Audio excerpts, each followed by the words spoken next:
not all. Cash and prizes for all of us. It's exciting, it's fabulous. Translate, populate, locate, innovate, but shh. It's a secret, no need to keep it. You won't see me here again. 3, 2, 1. I'll see you in a bit. Download the app now for chat.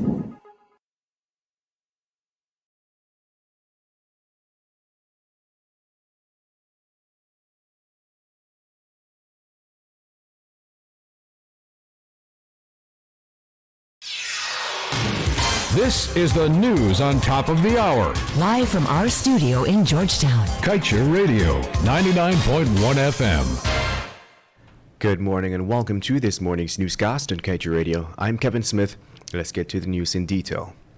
Acting President Mark Phillips on Thursday said that Guyana must leverage its growth in the oil and gas sector in a manner that is beneficial to its people. On this note, he underscored the importance of a good local content policy and a strong Natural Resources Act. The acting head made these remarks as the chief guest at the launching of Champion X Guyana Incorporated, an oil and gas associate company. He added that the government is working assiduously to ensure that Guyana does not repeat the mistakes of other oil-producing nations and fall victim to the Dutch disease. Mr. Phillips also said that the administration has already created a local content panel aimed at engaging with stakeholders to develop a proper policy, and that the presence of Champion X in Guyana will see Guyanese benefiting from advanced skills training in a high-demand industry. And now let's tell you, Minister of Labour Joseph Hamilton recently hauled in oil companies and ordered in no uncertain terms that they abide by the Guyana Constitution and the country's labour laws. This course of action by the administration comes on the heels of formal complaints lodged by GAU Oil and Gas Branch, which had complained to the minister in September last that firms operating in the sector through varying measures were seeking to dissuade their workers from becoming unionized.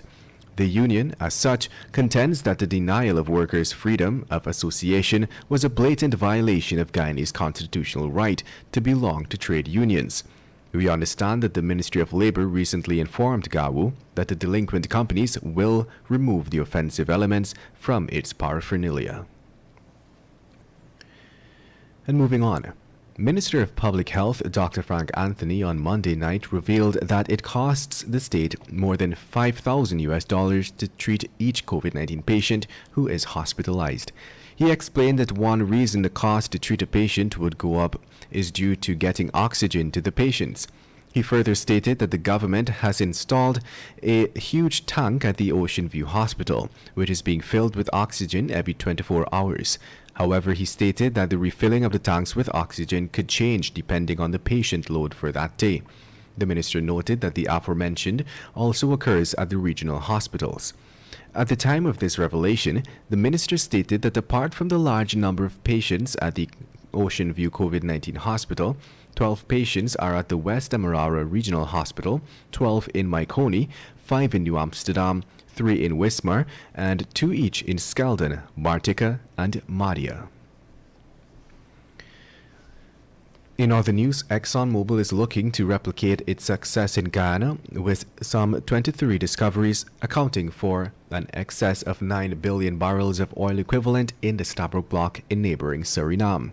The oil giant has since secured the services of Norwegian offshore firm PGS to provide a 3D survey offshore Suriname. It was noted that explorers in Suriname, including ExxonMobil itself, have been hoping to replicate Exxon's Guyana success. Suriname has been dubbed the next offshore oil hotspot following Exxon's discovery of more than 9 billion barrels of oil equivalent in nearby Guyana. ExxonMobil, as a partner in Petronas-operated Block 52 offshore Suriname, December of 2020, made its first discovery in the country with the Slonia-1 exploration well. In other news, hundreds of low-income households in La Parfait Harmony Region 3 are expected to benefit from infrastructure upgrades following the inking of $867.2 million in contracts by the Ministry of Housing and Water through the CHNPA. DPI noted that 9.14 kilometers of roads will be upgraded, 49 reinforced concrete culverts constructed, 34 kilometers of earthen drains cleaned, and 2 meters of reinforced concrete drains and 0.5 meter in concrete sidewalks constructed. In his charge to the contractors, Minister of Housing and Water Colin Crowell urged that the works be executed to meet quality standards and in a time-efficient manner.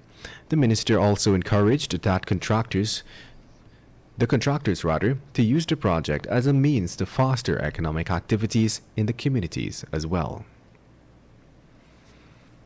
And moving on, a 26-year-old GDF corporal was arrested on Thursday for allegedly beating his 23-year-old girlfriend with a rolling pin.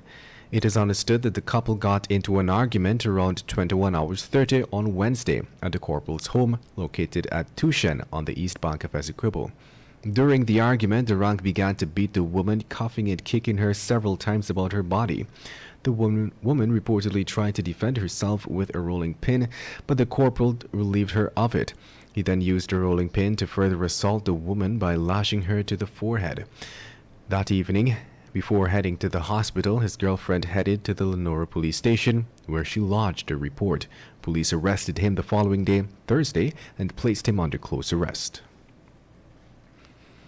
And to wrap things up this morning, let's tell you that yesterday the Ministry of Health reported that 5 more persons who tested positive for the virus have died.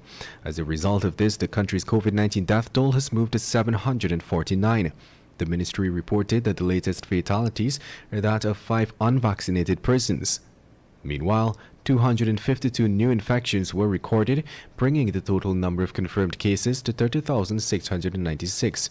Presently, there are 33 patients who are patients in the COVID-19 ICU, 183 in institutional isolation, 3,592 in home isolation, and 4 in institutional quarantine. To date, a total of 26,139 persons who tested positive for the virus have recovered. And with that, we've come to the end of this morning's newscast. I'm Kevin Smith. Thank you for listening.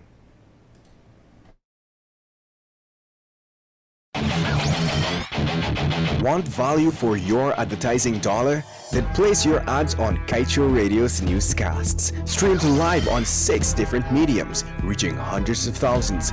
Advertise today and watch your dollar grow. Call us on 225-8465 or 226-8210 today.